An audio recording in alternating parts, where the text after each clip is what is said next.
자, 이번에는 좀 PWM에 대해서 좀 알아볼게요. PWM, 펄스 위드 모듈레이션의 약자인데, 자, 얘는 그 PWM 뭐 하는 거냐면, 우리가 펄스 발진을 하는 거죠. 발진. 예를 들어서 이 밑에 그림을 보면, 자, 온과 오프를 해주는 이 발진 소자입니다. 그래서 우리가 지금 보면 이 PWM 보면 이 SOI 8핀 차로 되어 있는 게 있고, 이 딥 타입 같이 되어 있는 게 있고, 스위칭하고 FET하고 그죠, 스위칭하고 FET하고 통합되어 있는 한 개의 디바이스로 되어 있는 그런 파워 스위치라는 이런 PWM도 많이 씁니다. 그 다음에 여러분들이 제일 난해하게 엮이는 게 아주 굉장히 조그만 형태로 되어 있는 6발짜리 이 OB263이라는 이런 그 PWM도 있어요. 어떠신 분은 이 도대체 PWM 못 찾겠다고, 이런 것들은 늘상 봐왔기 때문에 알지만은 PWM 이게 뭐죠? 이게 나중에 이걸 찾아보면 요게 이제 PWM인데 이런 것도 있습니다. 그래서 PWM은 종류가 이 모양처럼 이런 게 몇 가지가 있어요. 자, PWM은 우리 립스보드에서 SMPS 쪽 PWM은 그죠? VCC 전압만 가해지면은, 제가 여기 VCC 전압이 가해지면 펄스 발진을 하는 거죠. 그래서 FET 드레인에 걸려 있는 그지 DC 전압을 스위칭을 해서, 그죠? 그 다음에 뭐 어떤 그 트랜스 1차 측에 가해주기 위해서 그런 스위칭을 할 때 얘가 이제 스위칭을 하기 위해서 온오프 신호를 주는 발진 소자다, 이렇게 보시면 되죠. 보통 보면 이제 VCC 전압은 보통 뭐 10에서 18V 사이에 많이 들어가는데, 이 PWM에 따라서 그죠? 뭐 10V가 들어가는 것도 있고, 뭐 12V가 들어가는 것도 있고, 뭐 18V가 들어가는 것, 이게 다양해요. 그거는 우리가 이 PWM에 해당 PWM에 그 VC 전압이 몇 볼트 걸리는가 알라 그러면 데이터 시트를 찾아봐야 되겠죠, 이런 것들은. 그래서 수리 경험이 많은 사람과 적은 사람의 차이가 바로 그겁니다. 많은 사람들은 이거 몇 볼트 들어가는 거야, 수리가 되지만, 모르는 사람은 DM0565R 데이터 찾아서 VCC가 몇 볼트 들어가지 하고 또 찾아봐야 될 거란 말이죠. 그런 차이가 있는 거죠. 여러분들이 자꾸 이제 데이터 시트를 봐라, 이런 걸 자꾸 애워라 하는 것이 바로 그거예요. 수리의 작업 공수를 줄이기 위해서는, 그죠? 뭐 어떤 사람은 그런 얘기를 하더라고요. 시간이 돈 아닙니까? 뭐 그 사람 하루에 100대씩 하는지는 모르겠는데, 어쨌든 간에 이런 부분은 애우는 게 좋겠죠. 바쁜 세상에 언제 찾습니까? 좀 무식한 방법이지만 모르면 애워라, 그런 얘기가 있지 않습니까? 그래서 이제 이렇게 다양한 그 PWM이 있다. 그래서 이 PWM이 하는 역할 자체는 스위칭도 하지만은, 그저 피드백 회로에서 온 그저 피드백 신호를 판단해서 펄스폭을 줄이고, 이 펄스폭을 늘리고 뭐 줄이고 하는 것을 얘가 한다 이거죠. 그래서 PWM은 그 스위칭 소자 중에서 중심성이 굉장히 중요한 거다. FT도 중요하지만 PWM 중요하다 하는 얘기죠. 네. 자, PWM의 양부 판별은 그러면 어떻게 하느냐?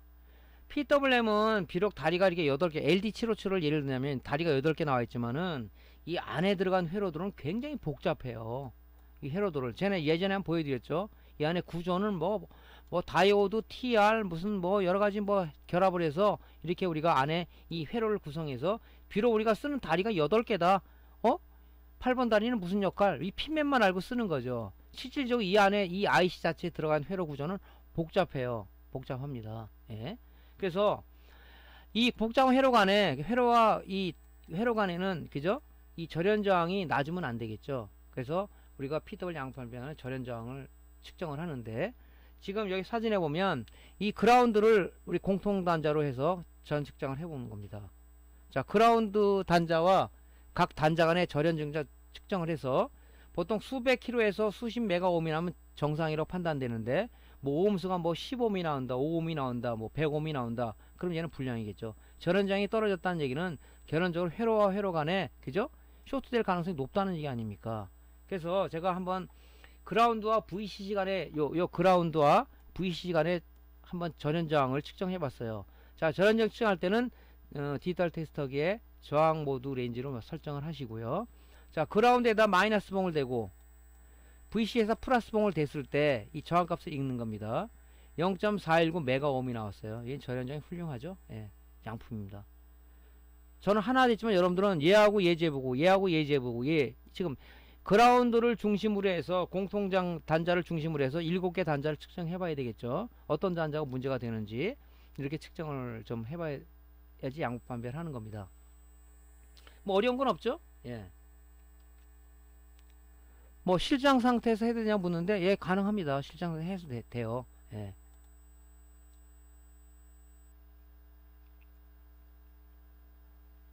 자, 제너 다이오드입니다. 이 제너 다이오드는 무지하게 중요하죠. 제너 다이오드는 뭐라고 그랬습니까? 외부 온도나 부하 변동에 관계없이 항상 일정한 전압을 유지하는 정전압 회로이다. 이렇게 얘기했죠.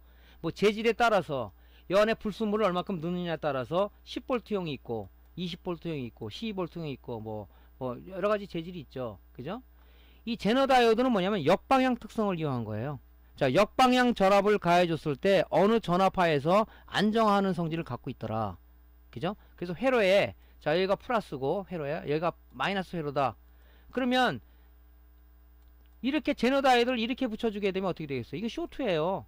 안 된다고. 왜? 얘가 턴온 전압이, 전기를 통하는 전압이 얘가 0.6V란 말이죠. 0.6V라는 것은 전이차가 있기 때문에 쇼트란 얘기예요.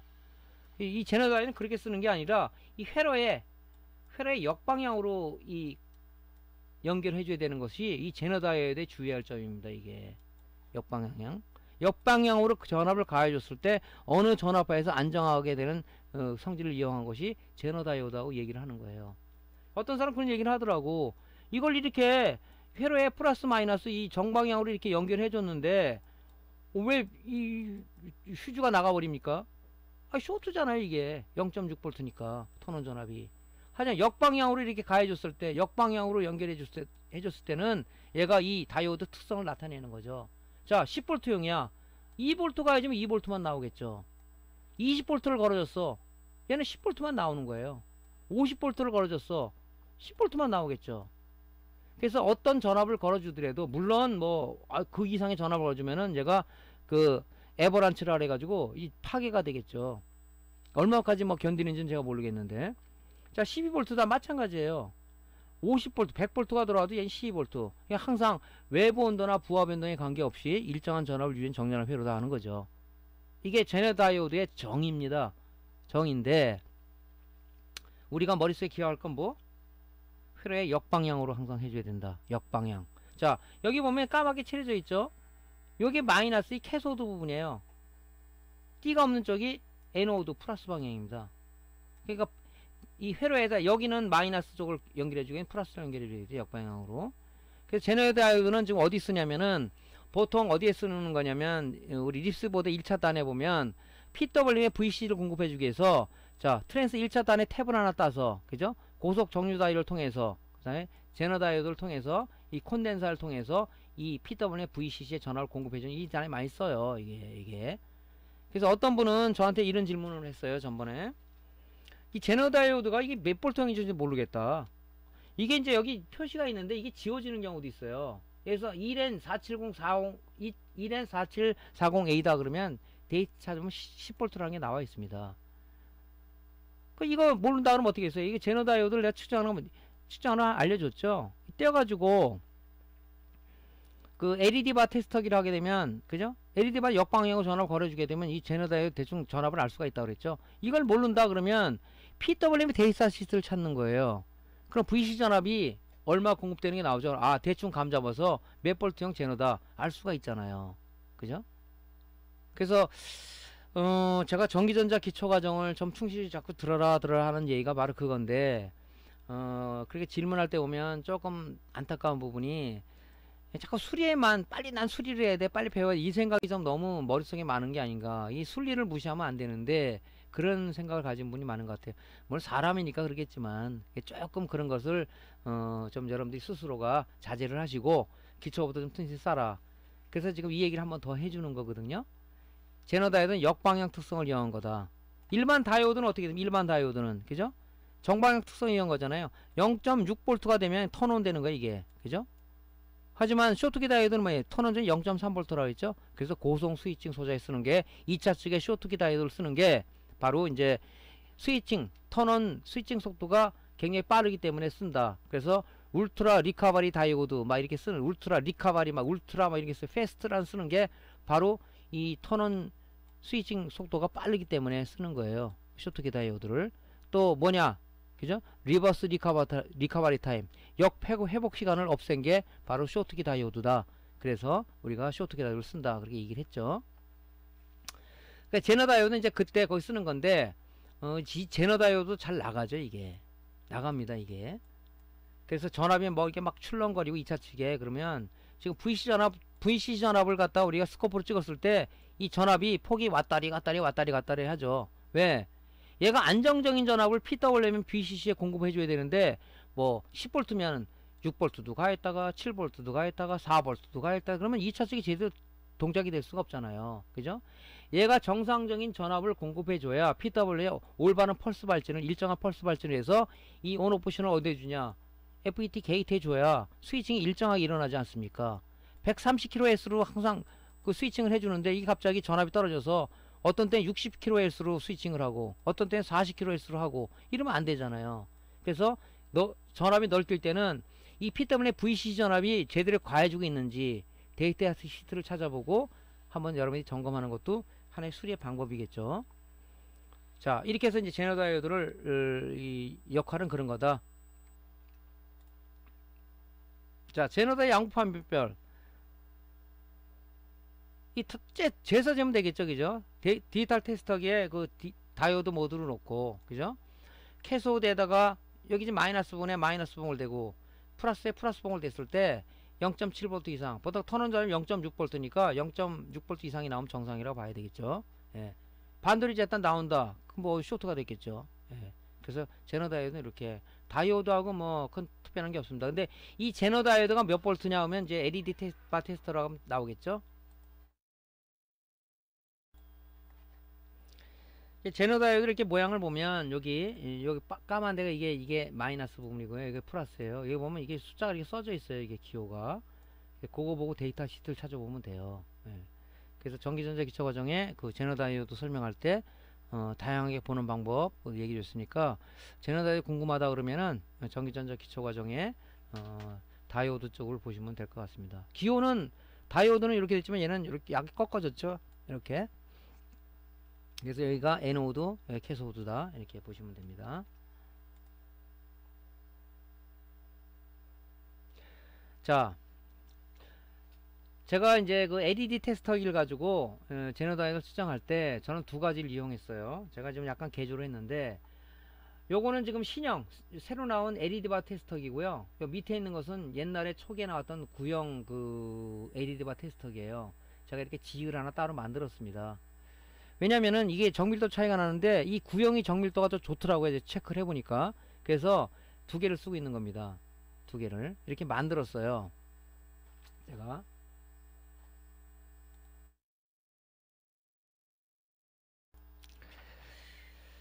그래서 제가 이제 좀 어떤 정밀한 걸 때 구형을 쓰고 또 뭐 번갈아가면서 쓰는데, 요렇게 개조를 제가 했어요. 이렇게 지그를 제가 만들었습니다. 이렇게 바로 쓰기 좀 편하게, 이런 식으로. 여러분들도 이제 필요하면 이렇게 좀 만드세요. 만드시면 되죠. 그래서 이제 전기를 여기서 이거 쓰려면 요거 전기 집어넣으면 얘가 켜지는 거고, 뭐 밑에 걸 쓴다 그러면 밑에 건 제가 스위치는 여기다 하나 만들었어요. 그러면 얘가 이제 켜지겠죠. 이렇게 해서 밑에 거 쓸 땐 여기다 리드봉을 꽂고, 위에 쓸 땐 여기다 리드봉을 꽂고 해서 이렇게 씁니다. 이렇게 쓰니까 요 밑에 게 이놈이 좀 정밀도가 좀 좋더라고요. 그래서 밑에 거를 지금 제가 활용하고 있는데요. 여러분들은 뭐 나름대로 판단했을 때 어떤 게 더 좋다 그러면 그걸 쓰시면 되겠지, 뭐 특별한 걸 뭐 쓴다 그러는 것보다는. 그래서 이 LED 바 테스터기로 내가, 물론 뭐 경험이 많으시는 분들은 그냥 알겠지만, 모르시는 분들은 이걸 쓰시면 좋아요. 그죠? 얘가 지금 이 제너 다이오드를 10V형 1N4740이라는 10V형 제너를 이걸 측정을 하는데, 여기가 마이너스고 여기가 플러스죠. 여기가 제너 다이오드. 그러면 리드봉은 얘는 역방향 특성을 이용한 거라고 했죠. 얘는. 그러니까 마이너스 이 리드에는 이 플러스 리드봉을 대고, 플러스 리드에는 이 마이너스 리드봉을 댔을 때, LED 바 테스터기를 댔을 때 여기 전압이 측정된다고요. 9.75니까 거의 근사치에 나오죠. 얘는 측정이 좀 떨어지더라고. 뭐 9.1 뭐 이렇게 나오더라고. 얘가 여러 번 테스트 해봤는데 구형이 정밀도가 좀 더 좋더라고요. 그래서 이렇게 재보면 알잖아, 여러분들. 그죠? 이게 참 고마운 장비들이죠, 이게. 그래서 저쪽에 대륙에서 건너온 이런 것들을 보면 참 아이디어가 좋은 것 같습니다. 예? 우리도 이제 이런 걸 만들 수 있잖아요, 이거. 저보고 만들어 달라고요? 글쎄, 뭐, 만들 수는 있겠죠, 뭐, 이런 거. 자, 어쨌든 간에 이렇게 측정을 해봤어요. 이렇게. 그러니까 이렇게 하면 대충 이제 뭐 9.75V라는 제너 다이오드는 없지 않습니까? 10V라고, 반올리면 10V라고 보시면 되는 거지. 자, 신형으로 한번 재봤어요, 신형으로. 신호 재봤더니 이 정밀도가 좀 떨어지죠. 예. 똑같은 10V를 재봤더니 9.1V, 약간 좀 떨어지더라고, 얘가. 그래서 좀 주로 요걸 좀 많이 활용하고, 뭐 이거 활용할 때도 있지만, 이제 TV 쪽에 LED바 뭐 체크할 때는 뭐 양쪽에 다 씁니다. 두 개를 제가 만들어 놓으니까 편하더라고요. 정확하게 알기 위해서는. 이거 왜 했냐면은 맨 처음에 산 거 갖다 버릴 수는 없잖아요. 그죠? 야, 그럼 어떻게 활용해 볼까? 아, 하니까 또 이게 또 측정이 또 좋을 때가 있더라고. 야, 그래, 그럼 두 가지를 써보자. 그래서 이제 이 아크릴판 사다가 제가 좀 아이디어를 내가지고 이렇게 만들었어요. 만들으니까, 아이, 좋더라고. 여러분들도 돼요. 이게 뭐 어려운 거 없잖아요, 이거. 에?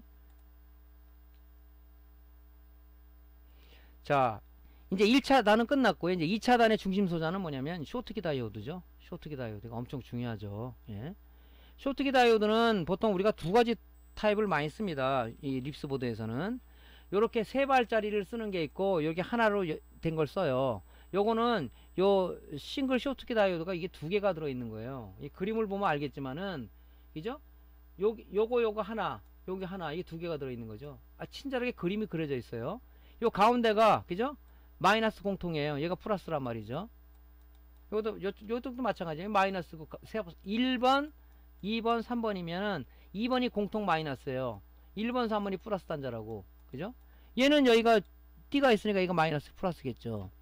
그래서 자 1번 3번으로 이가 지금 그 SMPS 보면 스위칭 단계에서 이제 DC 레시를 만들면 이 트랜스 1차 측에 걸어주게 되면 상호 인덕턴스에서 2차 측에 자 이게 12V 라인이다 그러면 요쪽에 맥류가 나오지 않습니까? 그죠? 그럼 여기에 우리가 쇼트키 다이오드를 거쳐서 그죠? 코일을 거쳐서 콘덴서를 거쳐서 우리가 12V를 빼내는 거 아닙니까? 그 요단이 지금 뭐냐면 여기서 입력되는 단 이게 이 맥류란 말이죠. 자 1번 3번 이쪽으로 맥류가 들어가서 여기서 우리가 12V 쇼트키면 12V가 나오고 5V면 5V가 나오는 거죠. 그죠? 그러니까 이 양쪽으로다가 맥류가 들어가서 가운데로다가 DC가 나오는 거예요. 얘도 다이오드잖아요. 그죠? 그래서 얘가 지금 우리가 보면 그럼 왜 정류 다이오드 같은 브리지 다이오드 같은 그런 정류도 안 쓰고 얘는 왜 쇼트키라는 걸 쓰냐? 쇼트키 다이오드를 쓰는 이유는 뭐냐면 우리 브리지 다이오드 실리콘 재질의 다이오드는 턴온 전압이 0.6V예요. 6V. 근데 얘는 0.3V예요. 스위칭 속도 턴온 전압이 스위칭 속도 빠르기 때문에 고속 스위칭 소자를 쓰기 위해서 실리콘 재질을 쓸 수가 없는 거고 얘를 우리가 스위칭 속도가 빠르기 때문에 얘를 쓰기 때문에 울트라 리카바리 다이오드 뭐 이렇게 쇼트키 다이오드를 많이 써요. 뭐 패스트 쇼트키 다이오드 뭐 이렇게 앞에 그런 패스트 울트라라는 게 붙는 겁니다. 그래서 또 왜 그렇게 쓰냐면은 실리콘 재질은 자 온오프 했을 때 자 XY 좌표로 봤을 때 이 실리콘 재질 브리지 다이오드를 보면 온오프 했을 때 자 온 오프 했을 때는 역방향으로 전류가 이렇게 쭉 흐르다가 다시 여기서 온 된단 말이에요. 요 분이 뭐냐 바로 리버스 리카바리 타임 역회복 시간을 얘기하는 겁니다. 이렇게 되면 이 고속 스위칭 소자를 쓸 수가 없어요. 근데 이 쇼트키 다이오드는 XY 좌표로 봤을 때 이 온오프 하게 되면 온 멈췄다가 다시 여기서 온 리버스 리카바리 타임 없앤 부분이 바로 이 쇼트키 다이오드다. 그래서 얘는 게르마늄 재질로 돼 있어요. 게르마늄 재질로. 그래서 2차 측에 이 질문하시는 분이 있더라고. 왜 꼭 그 쇼트키를 써야 돼? 이것도 다이오드 아닙니까? 스위칭 속도 때문에 그래요. 고속 정류 소자를 쓰기 위해서 얘를 쓰는 겁니다. 얘는 스위칭 속도도 빠르지만은 역회복 시간을 없앤 즉 리버스 리카바리 타임을 없앴기 때문에 고속 스위칭 소자로다가 쇼트키 다이오드를 쓴다 하는 얘기죠. 자 여기서 규격을 봅시다. 규격을 보면 보통 MBR 10150을 좀 많이 쓰죠. 앞에는 이 암페어야. 이것도 브리지 다이오드처럼 이 10A 150은 150V란 얘기죠. 지금 이거 10150 많이 쓰죠. 2차 쪽에. 그죠? 요런 것도 좀 많이 쓰죠. 요런 것도. 그죠? SB560. 단독으로 이렇게 세 발짜리라는 게 이렇게 된 걸로 쓰는 것도 있어요. 요거는 이제 5A, 앞이 암페어라 그랬죠? 60V. RL207, 5A 200V. 요건 약간 좀 틀리죠? 여기 보면 이제 그 SS34라는 게 있어요. 요거는 어디 많이 쓰냐면 요런 것들은 우리 AD 보드에 보면 12V, 그죠? 아답터 타입이죠. 12V가 인가돼 가지고 인가가 되면 어디를 거쳐요? 5단자 레귤레이터나 8단자 레귤레이터를 거쳐서, 그죠? 거기 나온 2번 단자에서 나온 그 펄스 발진한 아웃풋이 어디로 들어가냐? 이 쇼트키 다이오드 들어가는 거죠. 그때 SS34를 쓰는 거죠. 요거는 뭐냐면 34는 앞에 3A, 뒤가 40V죠. 요거 많이 쓰죠. SS34. AD 보드에 많이 씁니다. SS310 요것도 많이 쓰죠. 3V, 3A, 100V. 요건 SMD 타입이죠. 요건 이제 리드 타입이고. 그래서 요거는 주로 AD 보드에 많이 쓴다. 자, 쇼트키 다이오드를 쓰는 이유를 알겠죠? 예. 자, 세부적으로 뭐 좀 들어가 볼까요? 들어가보면 쇼트키 다이오드는 아까도 말씀드렸지만 요 리버스 리커버리 타임이 없습니다. 여기가 역회복 시간이 없단 말이에요.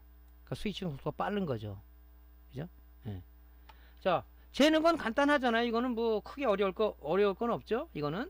자, 여기가 가운데가 마이너스 공통이라고 했어요. 그럼 여기다가 플러스 리드봉을 대고 1번에다가 2번에다 마이너스 봉을 댔을 때, 자, 이것도 다이오드니까 순방향만 통해야 되겠죠. 역방향 통하면 안 되겠죠. 0.3V 이상이면 얘는 스위칭 속도 0.3V니까 0.3이 정상이겠죠. 그죠? 여기다 마이너스 봉을 대고 여기다 플러스 봉을 댔을 때, 그죠? 0.3V 이상 나오면 정상이다. 이 0.00 나온다? 쇼트. 그죠? 이 2차 측에 쇼트기 다이오드 쇼트 되는 게 많아요. 그죠? 이 전압이 안 나온다? 아니면 펄스 발진이 안 된다? 이 1차 측에 PWM이 펄스 발진 안 하는 것은 피드백이 동작된 거예요. 프로텍션이 걸리는 거지. 어디가 쇼트가 되면은 발진하면 안 되잖아요. 2차 측하고 연결된 게 어디에요? AD 보드, 인버터. 그죠? 많잖아요. 거기가 쇼트 되더라도 PWM 발진 정지를 한단 말이죠. 이것도 2차 측 아니에요. 얘가 쇼트가 됐다. 펄스 발진 안 하니까 전압이 안 나오잖아요. 왜 안 나오지? 그럼 일단은 2차 측에 전압이 안 나온다면 쇼트기 다이오드가 쇼트 됐나 안 됐나 먼저 점검을 해야 되겠죠. 이런 식으로 점검을 합니다. 그래서 정상이다 그러면 이제 1차 측을 뒤지는 거지. 그래서 항상 수리할 때 2차 측이 12V, 5V 나오면 걔는 볼 거 없어요. 근데 1차 측이 5V나 12V가 안 나와? 그럼 이제 그 단을 역으로 뒤지는데, 일단은 말단부터 역으로 갈 때 얘를 점검을 해야 되겠죠. 당연히.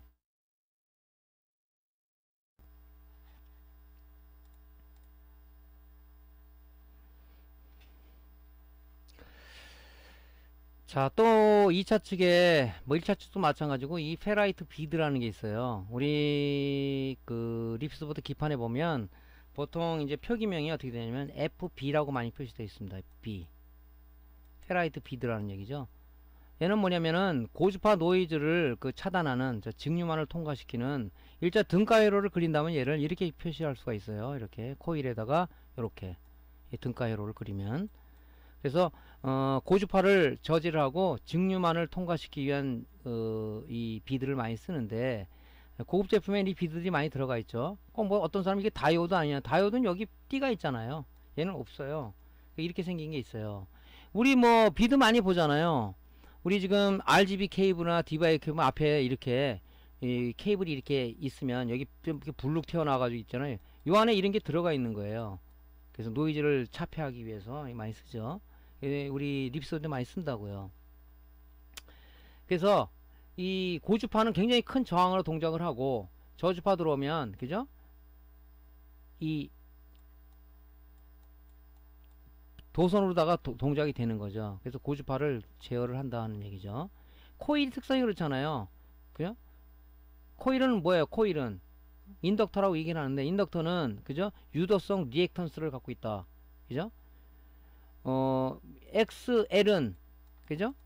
2파이 FL이다. 이런 그 공식이 있었죠. 이 주파수에 비례하는 거예요. 주파수가 높으면 이 저항이 상대적 높아서 못하는 거고, 주파수가 없다 하면 얘는 저항이 없는 걸로 돼 있어. 그러니까 고주파는 저지를 하고 저주파만 통과시킨다는 게 이 코일의 특성이죠. 인덕터의 특성이란 말이죠. 왜? 이 용량성 리액턴스라는 XL 값 때문에 그렇습니다. XL은 그죠? 2파이 FL이다. 오메가 L이니까 오메가는 2파이죠. 2파이 FL이다. 이 주파수의 비례라는 거예요. 높은 주파수가 들어오면 이 저항, 이 X의 유도성 리엔이 저항이란 말이죠. 저항. 그러니까 당연히 높은 주파수가 들어오면 못 통과하겠죠. 이런 타입이 있어요. 뭐 리드 타입도 있고 SMD 타입이 있는데 뭐 고급제 표현은 뭐 SM 타입도 많이 쓰고 그렇습니다. 보통 이런 타입들을 많이 보죠. 이런 타입을.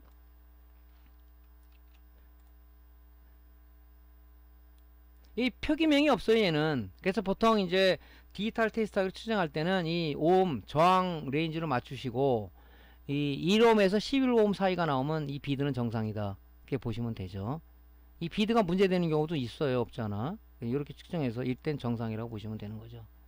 제가 한번 그 립스보드에 있는 거를 이놈을 떼가지고 재봤더니 8.75ohm 나요. 정상 작동되는 걸 한번 떼어봤어요. 제가 했더니 8.75ohm이면 요 범위에 들죠. 정상이라고 보는 거죠. 자, 이제 그 2차 단위 끝냈고 이제 피드백 회로죠. 피드백은 뭐라 그랬어요? 안정화 회로라 했죠. 안정화 회로. SMP에서 스위칭 모드 파워 서플라이에서 없어서는 안 될 부분, 즉 피드백 회로다. 2차 측의 출력 전압 변동을 감지해서 항상 2차 측에 일정한 전압이, 즉 립스보드다. SMPS다 그러면 5V, 12V가 항상 일정하게 나오게끔 유지해주는 안정화 회로다. 그래서 이 피드백 회로는 중심소자는 항상 포토커플러하고 TL431이라는 션트 레귤레이터가 공조해서 둘이 쌍을 이뤄서 작동을 합니다. 근데 이 포토커플러가 잘 나가는 경우도 있어요. 특히 이제 TV SMPS 같은 경우는 스위칭을 할 때 TR과 TR과 포토커플러를 통해서 스위칭을 하는데, 그래서 메인자를 기동시키는데 이 포토커플러가 나가서 스위칭 안 되는 경우도 많아요. 예. 그래서 우리가 이제 이걸 측정을 하는 건데, 이 포토커플러 측정할 때 아주 애로사항 많죠. 이것도. 자, 포토커플러는 뭐라고 보시냐면 이렇게 돼 있어요. 이 포토 다이오드하고 포토 TR로 구성되어 있는 거예요. 포토 다이오드하고 포토 TR 이렇게 돼 있죠. 이게 다이오드고. 그래서 우리가 이제 그 가운데는 절연으로 돼 있어요. 절연으로. 왜 그러냐면, 왜 그렇게 되냐면 이 포토 다이오드이기 때문에 이 빛이 발산되면, 그죠? 이 빛에 의해서 이 포토 TR이 얘를 받아들여서 이 빛의 양에 의해서 전류가 많이 흐르고 적게 흐르고 하는 역할을 해주는 거죠. 여기 절연이 되어 있지만 실질적으로 보면 TR 보면은, 그죠? 요게 2m, 이게 콜렉터 아닙니까? 여기가 베이스란 말이에요. 베이스. TR 보면, 그죠? 베이스라는 것은 뭡니까? 이 전철 개찰구잖아요. 표를 넣으면은 문이 열리는 거고, 표를 안 넣으면 문이 안 열리잖아요. 그죠? 여기서 빛이 많으면은, 빛을 여기서 많이 쏴주면은 베이스의 전압이 높게 걸려주면은 당연히 여기서 콜렉터에서 에미터 흐르는 전류도 높아질 거 아닙니까? 그런 원리를 이용한 겁니다. 이게. 단지 이 포토커플러는 뭐냐면 TL431에서 온 전류를 여기다 걸어주게 되면 이 포토다이오드는 빛을 발산하는 소작이, 발광 다이오드 일종의, 그죠? 전류를 많이 가해주면 빛은 많이 발생될 거고, 전류를 조금 가해주면 전류는 조금 발생될 거고, 그죠? 이 빛의 양에 의해서 이 베이스에다가 이 포토 TR이다 보니까 빛의 양에 의해서 전류를 많이 흐르고 적게 흐르고 하는 역할을 하는 것밖에 안 하는 거예요. 얘네들은. 중요한 건 뭐냐면 이 TL431 얘 션트 레귤레이터란 말이죠. 얘가. 그래서 역할 자체는 그래요. 가운데는 절연층으로 돼 있죠. 그죠? 여기가 1차 측, 여기가 2차 측이죠.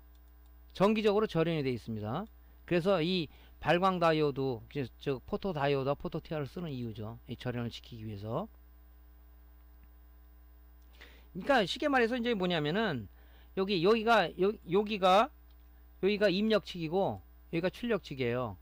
얘가 어디 연결돼 있어요 지금? 이 출력측이 PWM에 연결되어 있는 거예요. 이 컬렉터하고 이쪽에 PWM에 피드백하고 연결되어 있는 거예요. 그래서 이 전류의 변화를 갖고 이 PWM이 야 펄스폭 발진폭 누려라 줄여라, 2차 측이 쇼트 된다봐, 발진 꺼, 뭐 이런 역할을 이제 피드백하고 공조해서 또 이 PWM하고 공조해서 해는 거죠. 이 피드백이 그 역할이 포토커플러다. 이거는 뭐 전기전자기총에서 말을 했기 때문에 한번 들은 사람은 큰 문제는 없이 듣겠죠. 그죠? 그래서 1차 측하고 2차 측이 나눠져 있다. 그런 얘기죠.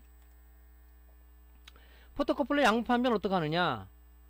일단은 여러분들 아날로그 테스트하기가 하나 있어야 돼요. 아날로그 테스트하기는 뭐 가격이 싸니까. 예, 아날로그 테스트하기로 우리가 측정을 한번 해봐야 됩니다. 디지털 테스트하기로는 안 돼요. 자, 아날로그 테스트하기를 저항 CK 레인지에다 놓고 0점 조정을 하는 거죠, 이걸로. 왜냐면 이 레인지에 따라서 이 넘어갈 수가 있으니까 얘를 0점을 딱 맞춘 다음에 측정을 해봐야 돼요.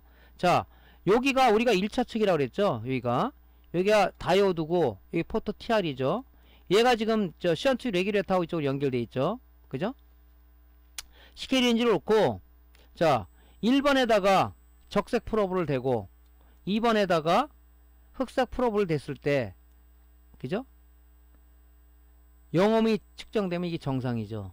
다이오드잖아요. 네. 이렇게 측정되면 정상입니다.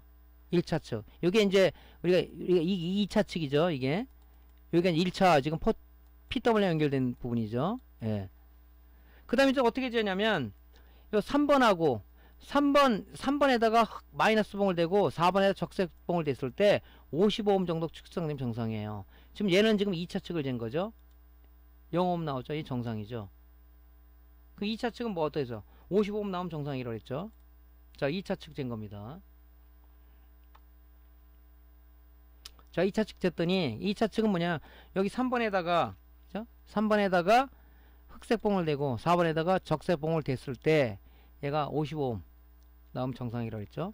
이렇게 해서 얘는 양품으로 된 거죠. 이 범위 안 든다, 이 문제가 되겠죠. 포토커플러도 어떤 분은 뭐 안 나가, 이건 안 나가는 소자인데 나갑니다. 예. 자, 이렇게 해서 특히 이제 TV에는 포토커플러를 이용하는 게 많아요. 많습니다. 지금 보면 리스보다 하나밖에 없는데 TV용 SMPS는 여러 개가 있어요. 예. TL431 부탁하고 TR처럼 생겼죠. 세 발짜리 TR. 자, 션트 레귤레이터라고도 보통 얘기를 해요. 션트 레귤레이터, 션트. 그래서 보통 보면 이제 다리가 3개 나와 있어요. RAC, 레퍼런스, 애노드, 캐소드, 이런 식으로 이 심벌은 이렇게 됐습니다. 이렇게 됐어요. 다리는 3개 나왔지만 얘는 항상 2.5V를 가지고 비교를 해요. 1.5V 레퍼런스 전화 갖고 비교를 한다고요. 그래서 자, 이쪽에서 전량된 그 전류가 이쪽으로 통하게 돼 있어요. 그럼 얘를 통해서 항상 이 레퍼런스에, 그죠? 레퍼런스에 이 전류의 변화량을 측정을 해서 일로 들어가요. 이쪽으로. 그래서 2.5V하고 비교해서 항상 이 전류의 변화량을 에노드에서 이 캐소드로 전류가 흐르는 거죠. 여기 보면 TL431은 에노드, 캐소드 그 레퍼런스 단자로 되는데 4배 비교기가 있다 했죠. 이렇게 비교기가 있어요. 다리는 비록 3발 나왔지만은 이 안에 이 OP앰프도 있고 다이오드도 있고 TR도 있고 이런 식으로 구성이 되어 있는데 이 회로가 비교를 해주는 거죠. 그죠? 그래서 이 레퍼런스, 여기에서 2차 측에 나오는 전압이 일로 들어가는데, 레퍼런스로 들어가는데, 이게 변동하면 에노드하고 캐소드 사이에 흐르는 전류량이 변하는 거죠. 그죠? 전류량이 변하는 거예요. 이 전류의 변화량을 어디다 주냐? 바로 포토 다이오드에다 주는 거죠. 그러면 이 전류가 많이 흐른다? 빛이 많이 발산돼. 그럼 여기 전류를 많이 흐르겠죠. 여기가 전류가 조금 흐른다? 얘도 빛이 조금 발산되니까 여긴 전류가 조금 흐르겠죠. 이 변화량을 어디 주냐? 포토커플러, 아니죠, PWM 피드백 단자로 줘가지고 펄스폭을 줄이라 말을 하는 거죠. 이게. 그죠? 이게 지금 그 TL431의 원리죠. TL431의 원리. 그래서 얘를 여기 지금 보면 이 분압 저항들이 있는데 2개가 요게 얘를 조종하면은 전압 상태를 이렇게 변동할 수도 있어요. 근데 우리는 뭐 이걸 만질 필요는 없겠죠. 우리 설계자가 아니지 않습니까? 예. 이 2개 저항이 굉장히 중요한 역할을 하는 거죠. 이 2개 저항이. 근데 우리는 뭐 그런 역할, 뭐 설계자가 아니기 때문에 뭐 주로 이제 설계된 걸 갖다가 제작을 하거나 아니면 수리를 하는 사람이기 때문에. 단위 이제 이 포토커플러는 TL431에 온 것 같다 전달해주는 역할밖에 안 하는 거예요. 어? 얘는. 근데 이제 얘가 중요한 역할을 하는 거죠. 피드웨어에서는 포토커플러하고 TL431하고 공조해서 우리가 작업을 하고 있다라는 거죠. 내부 구조는 뭐 복잡해요. 이렇게 복잡합니다. 저지간. 예. 근데 이제 우리는 이제 다리 3개만 갖고 뭐 레퍼런스다, 에노다, 캐소 쓰는 거죠. TL431의 양부 판별법은 이것도 뭐 보면 크게 어렵진 않습니다. 자, 다리가 3개가 나왔어요. RAC가 나왔어요. 그죠? 그러면 디지털 테스터기 다이오드 모드로 놓고요. 자, 이게 3번 단자에다가, 그죠? 이게 마이너스고 이게 플러스 하지 않습니까? 그죠? 3번 단자에다가 검정색 프로브를 놓고, 여기다가 2번 단자, 1번 단자에다가, 여기다가 플러스 봉을 댔을 때, 여기 간에, 1번, 3번 간의 전압이 0.8V가 나오면 정상이다. 요즘, 지금 제가 레퍼런스하고 이 캐소드 간을 쟀어요. 0.79나 이 정상이죠. 예. 0.8V 가까이 나오면 정상입니다. 자, 여기하고 레퍼런스하고 캐소드 한번 재보고 캐소드와 에노드를 재보면 정상인지 아닌지 알겠죠? 자, 이제 두 번째는 3번 단자에다가 검정색 프로브를 대고 2번 단자에다가 적색 프로브를 댔을 때, 자, 이거는 여기가 에노드니까 당연히 플러스로 돼야 되겠죠. 쟀을 때 0.6V 안팎이 나면 정상이다. 그죠? 여기 한번 재고 여기 한번 재는 거죠. 이렇게 재면 되죠. 그러니까 캐소드와 레퍼런스 쟀을 때는 0.8V가 나와야 되고 캐소드와 에노드를 쟀을 때는 0.6V가 나오면 정상이다. 이외에 나오면 뭐 문제가 있는 거죠. 진행성 불량이라든가 뭐 쇼트라든가 문제가 되겠죠. 근데 TL431이 그렇게 많이 나가고 하는 것은 포토커플러는 좀 나가는데 TL431이 이렇게 나가는 거는 많이 제가 보지는 못했습니다. 예. 자, 이거 어렵지 않죠? 양호 판별법. 그죠? 레퍼런스와 에노드 재고, 에노드와 캐소드 재고. 그래서 재면 되죠. 디지털 테스터기에 다이오 모드 레인지로 놓고요. 요거는 제가 이제 에노드와 캐소드 잰 거죠. 예. 0.69 정상이네요. 예. 자, 오늘 강의는 여기까지 하고요. 다음 시간에 이제 인버터로 넘어가겠습니다. 자, 오늘 강의들 수고 많으셨고요. 강의가 도움되었으면은 구독 클릭하고 좋아요 버튼 눌러주시고요. 다음 시간에 뵙겠습니다. 감사합니다.